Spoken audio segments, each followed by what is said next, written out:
Вітаю! Час новин на АТР. Сьогодні 4 лютого, четвер, це 708-й день анексії Криму. Ніяких маски-шоу у Сім-Сіті Транс не було, заявила прокурор російської адміністрації Криму Наталія Поклонська. За її словами, озброєні люди прийшли на підприємство, аби вручити керівництву приписання про усунення раніше виявлених порушень. Однак на відео, яке 1 лютого поширили співробітники Сім-Сіті Транс, видно, як разом з представниками Ространснагляду у будівництво увірвалися ще співробітники ФСБ і кілька автоматників в балаклавах. Щоб вручити приписання, вони приїхали 3 машинами. Працівників автотранспортного підприємства заблокували у будівлі. Пожалуйста, представьтесь, как вас зовут и кто вы? Представьтесь, пожалуйста. Этот человек с вами пришел? Скажите, пожалуйста, чего да? вы производите сейчас задержание меня? Я выхожу. На основании чего меня будет? Предпринимается действие. На основании чего меня держат? Все, проходите. Все. Никто никого не пропускает. Кого попросили? Проходит. Все. На основании чего зачитают? Нет, я исполнитель. Кто задержит? Это его личный кабинет. Его лично. Руки убираем сразу, да? Никаких следственных действий там не было, поскольку они вели себя агрессивно, постоянно убегают, постоянно прячутся. Невозможно им вручить эту бумагу, поэтому и прибыли сотрудники для того, чтобы вручить бумагу, получить подпись, либо отказ от подписи, в присутствии понятых.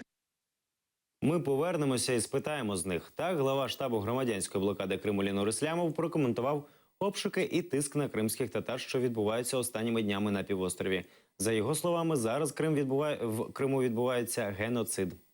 Происходит геноцид, там происходит унижение, там происходит давление, и то, что вот эта вот ФСБшная вот эта вот машина, которая ломает косточки, морально ломает косточки у многих крымчан, в первую очередь у крымских татар.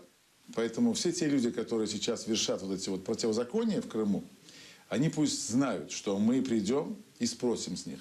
И спросим своим, именно крымско-татарским, на самом деле, спросом, который мы можем только сделать. Пусть они нас ждут, мы придем. Кримсько-татарські журналісти в Криму просять захистити їх від ліквідації.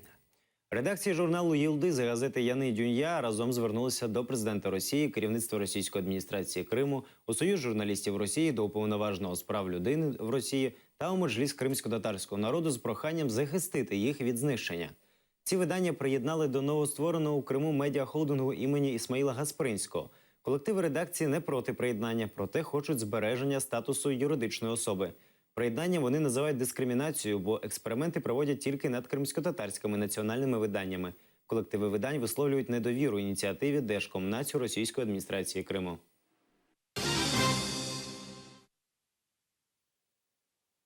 Російський Верховний суд Криму залишив під вартою Ахтема Чийгоза. Адвокат заступника голови Меджлісу Ніколай Полозов повідомив про це на своїй сторінці в Фейсбук-сторінці. Цитата адвоката. «Російська влада міцно тримає своїх політв'язнів». Раніше суд продовжив термін утримання кількох фігурантів справи 26 лютого до 8 березня. 2 роки тому, 26 лютого, кримсько-татарські активісти вийшли під стіни кримського парламенту відстоювати цілісність України. Разом з ними туди ж прийшли проросійські активісти на чолі з теперішнім головою російської адміністрації Сергієм Аксьоновим. У Тисніві загинуло 2 людей з табору Аксьонова. Ще 79 російська адміністрація Криму називає потерпілими. На лаві підсудних опинилися лише кримські татари.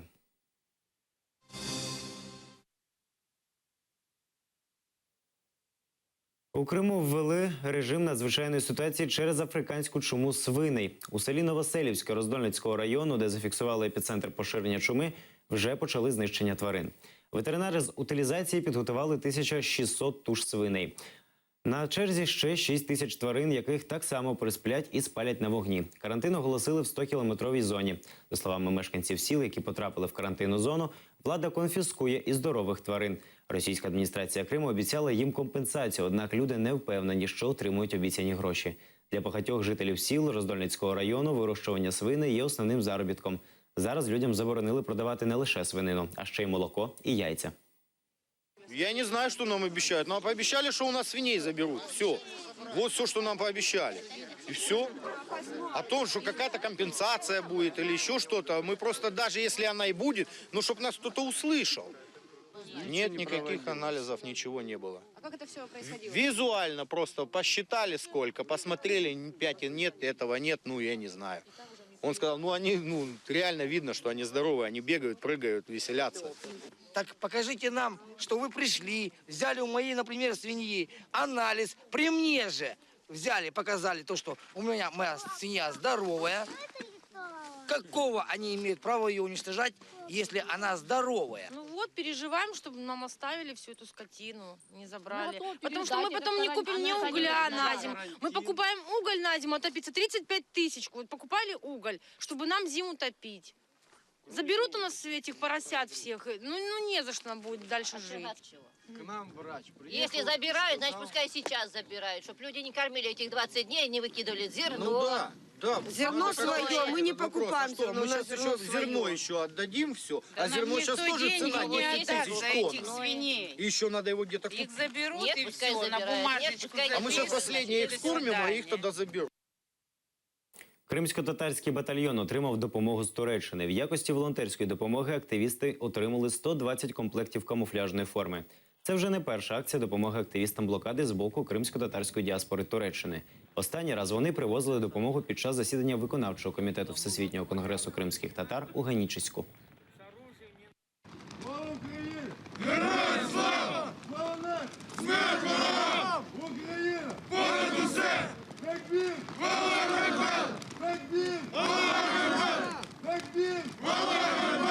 Прислали с Турции костюмы, прислали термобелье, ремни, берцы, штаны, китель, курточка.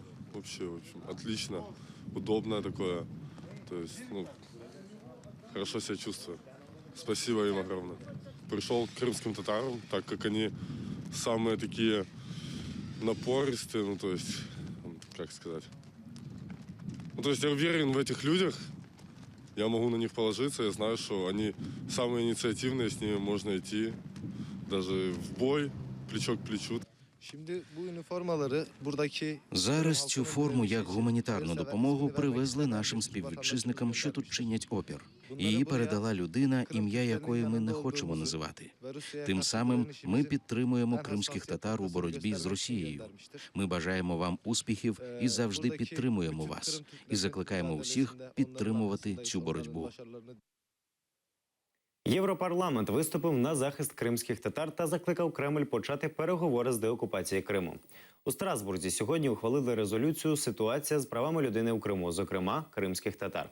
У документі європарламентарі в черговий раз нагадали Москві, що, анексувавши Крим і Севастополь, Росія порушила міжнародне право, включаючи статут ООН, Гельсінський фінальний акт, Будапештський меморандум 1994 року, угоду про дружбу і співробітництво 1997 року між Російською Федерацією та Україною. У документі підкреслюється, що Росія як окупант несе повну відповідальність за безпеку місцевих жителів і зобов'язана забезпечити дотримання прав людини на окупованій території. Європарламент також підтримав ініціативу запустити міжнародний механізм переговорів щодо повернення Криму до України через формат Женева+, в який увійде і Євросоюз. Росію закликали приєднатися до цих переговорів.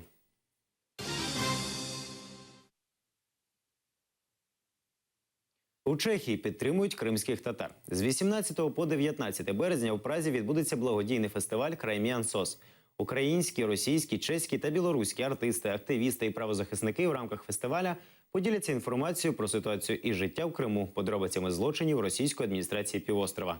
За словами організаторів, головне завдання заходу – відкрито виступити на підтримку корінного населення півострова, їх законного права бути господарями на своїй землі та привернути увагу світової громадськості до проблем Криму. Учасники виступлять з доповідями і розповідями про життя в російському Криму. Будуть продемонстровані факти неодноразових порушень прав людини. Також заплановані акції та виступи на підтримку політичних в'язнів в Криму.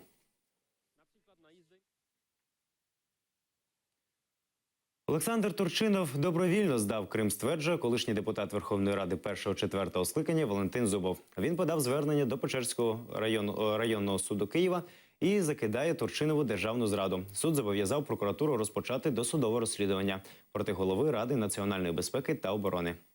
Исполняющим обязанности президента господин Турчинов был с 23 февраля. И поэтому реагировать как президент, исполняющий президент, он должен был самым резким образом на захват Верховной Рады и Совмина Крыма. И у него такие полномочия были. Больше того, Конституция Украины, 102 статья, обязывает его к таким действиям. Украина сдала Крым почти без единого выстрела. Бойовики незаконних збройних формувань продовжують обстріл позицій українських захисників. За останню добу бандформування 55 разів атакували українських воїнів, використовуючи озброєння, заборонене Мінськими угодами.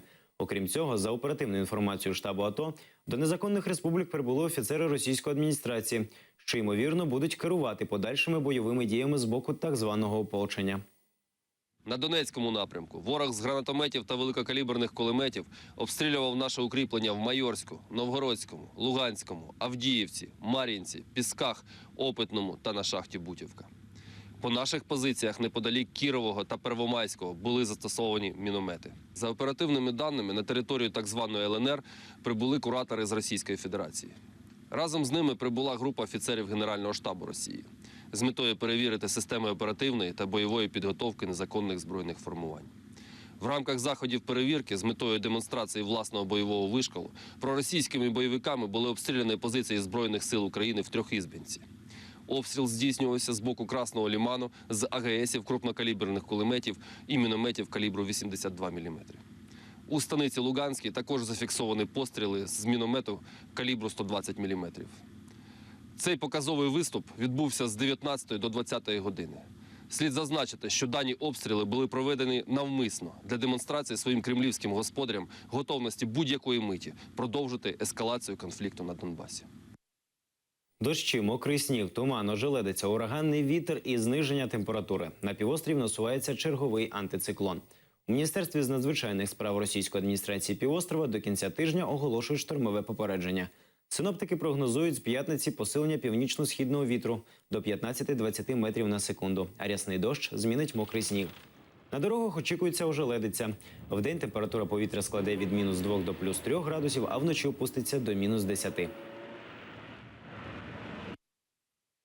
Наразі це всі новини. Дивіться наступний випуск «Заман» з Ельдаром Курцеїтовим та дізнавайтеся більше. Залишайтеся з ЗТР. До побачення.